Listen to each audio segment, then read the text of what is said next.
All right, what up, people? It's your boy Chig from Goon and Eagle Eye, coming to you again with a brand new video. This time it's to talk about Arsenal versus Huddersfield, specifically the player ratings. So tomorrow I'll be back with guests who will help me do the review, but today is just purely about player ratings. And let's be honest here, it weren't a great performance from not a lot of members of the team. It was a very difficult match. Last couple of matches we suffered injuries. Today was no different. Yeah, we're going to be feeling this one for a little while. Huddersfield were physically very aggressive. Picked up a lot of yellow cards. Arguably should have picked up at least a red. But it is what it is. 3 points in the bag, on to the next. And yeah, with that being said, and I'll go more into how I feel about the game tomorrow when I do the review with a few people. But in terms of today's match and the player ratings, this is how I rated the Arsenal players versus Huddersfield. Let's talk about Leno. Clean sheet.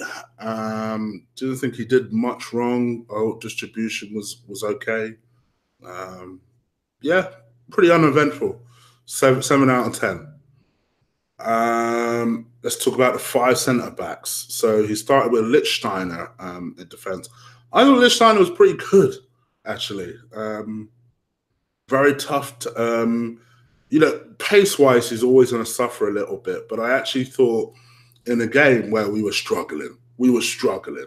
Not necessarily through the goal threat of Huddersfield, but more through trying to get us through the game. You know, they were hacking us down a lot, particularly in the first half, and he was showing a bit of fire himself. Even picked up a yellow card himself. But I actually thought was one of the leaders in the team and really kind of guided the team through. There was a nice moment. I can't remember. I saw him talking to one of the players just when they were starting to lose their heads. And that's what you want your leaders to do. You know, you want them to be aggressive, lead from the front, but also tell some of these youngins to hold the fuck back whenever, you know, they're about to bubble over.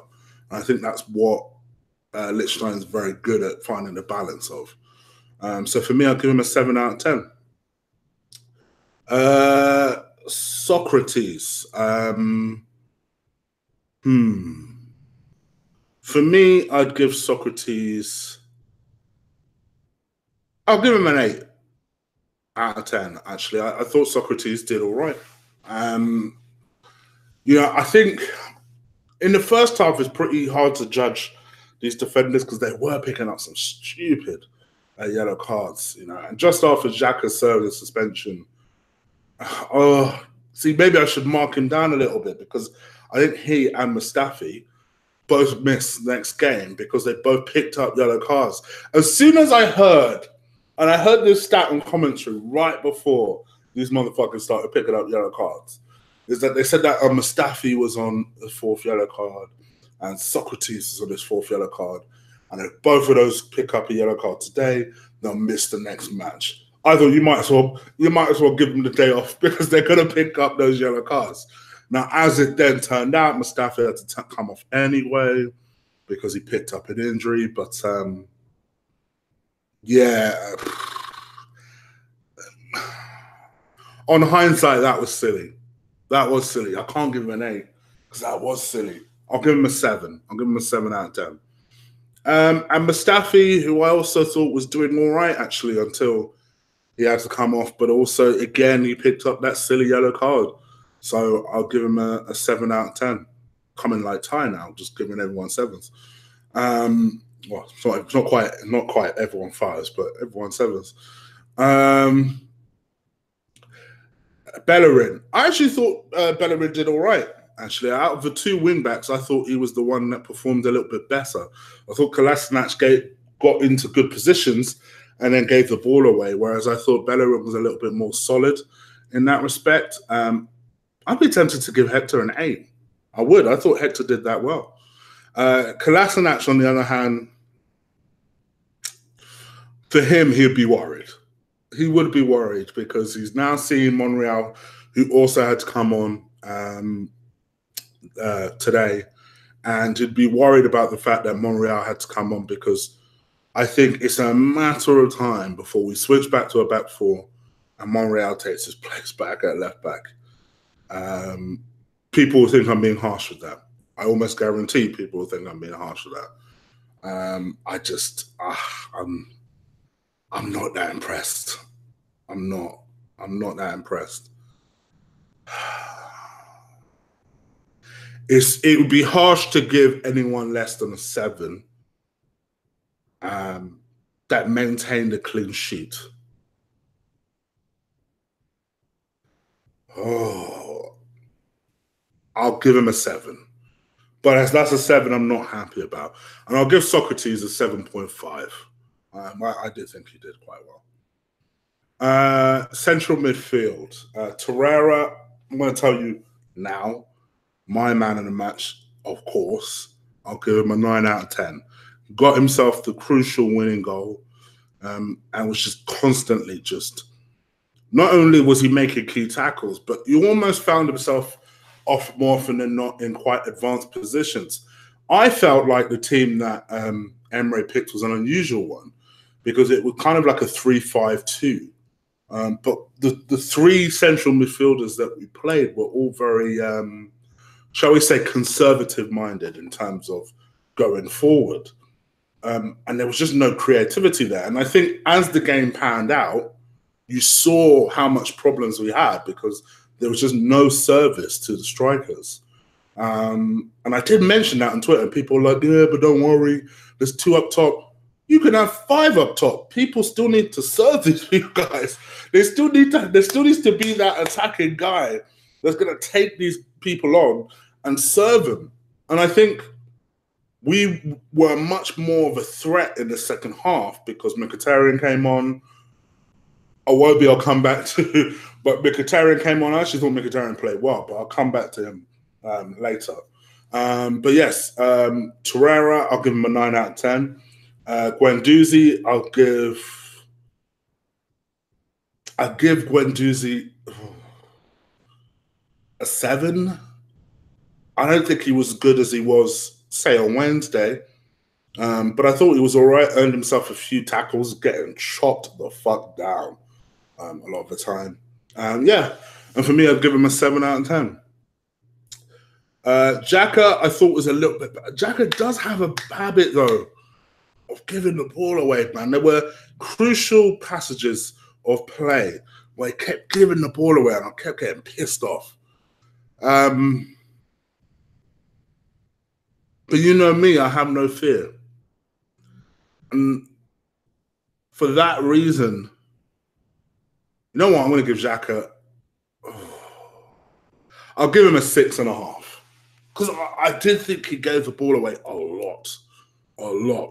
Because for the amount of criticism I'm about to give to Iwobi, I have to be fair also and say the same thing about Xhaka. I didn't think he had a tremendously good game.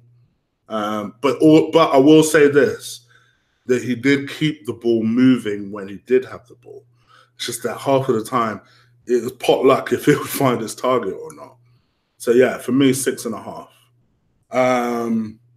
Up top, Lacazette, it was a massive surprise to me and mistake, to be honest, from Emre that he came off at half-time because out of the 2 strikers, and I'm saying this as someone who likes Aubameyang, and Aubameyang's in most of my fantasy football teams. But I actually thought he looked like the more dangerous striker out of the 2. He's definitely the better finisher out of the 2. And yeah, I thought that was unlucky. But Lacazette didn't really do much, so I have to give him a 6 out of 10. As I give Aubameyang, to be fair, I'll give Aubameyang a 7, but only because he got an assist. I thought he had a quiet game. Again, missed a couple of chances. There was one in particular. I thought, come on, bruh. The target. I know Lacazette missed probably the easiest chance of the game. But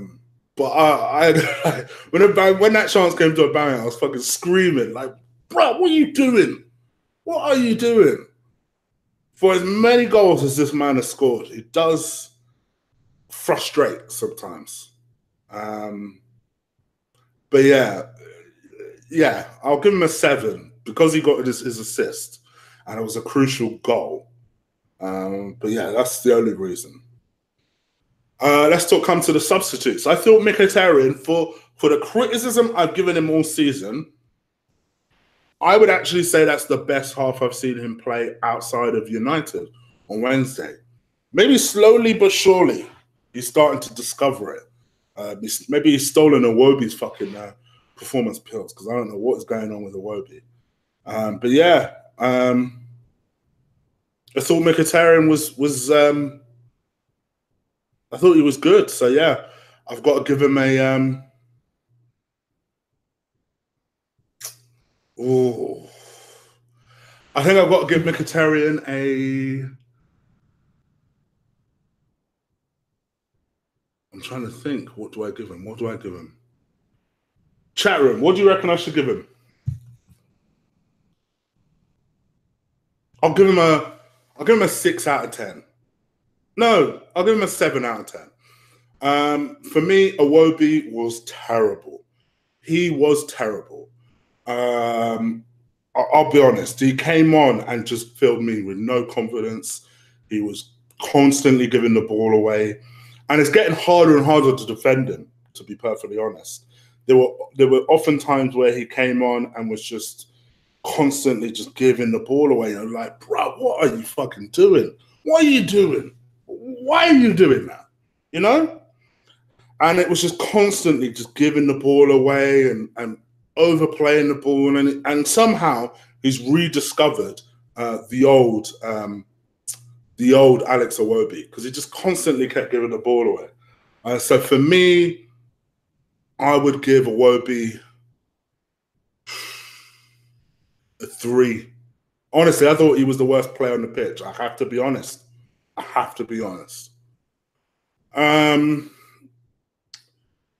And then Monreal, who I'm not going to mark because he came on quite late, and I think he just slotted in at left back, pushed Kolasinac on. We slipped to a 4 in the back once Mustafi came off. But it's wonderful to see him back on the pitch. And like I say, I think Kolasinac is now going to be sweating the more fit that Monreal gets. Because Monreal doesn't often get bad injuries, even for a 33-year-old man. So, yeah, for me, Kolasinac is going to have to worry. And that's pretty much it, people. You let me know what you thought about my marks. No doubt I'll get criticism for the Xhaka one. The Xhaka one, I can understand why I'd get that criticism, to be fair. I can. But in my opinion, there were just several times that he just constantly kept giving the ball away. It kept pissing me off. But I like Granit. I want him to succeed, so we'll see what happens. But you guys let me know what you think. Leave it in the comments below. If you like this video, crush, destroy, drop kick the shit out of that like button. I'll be back tomorrow with people to review the game properly. But outside of that, I'm out of it.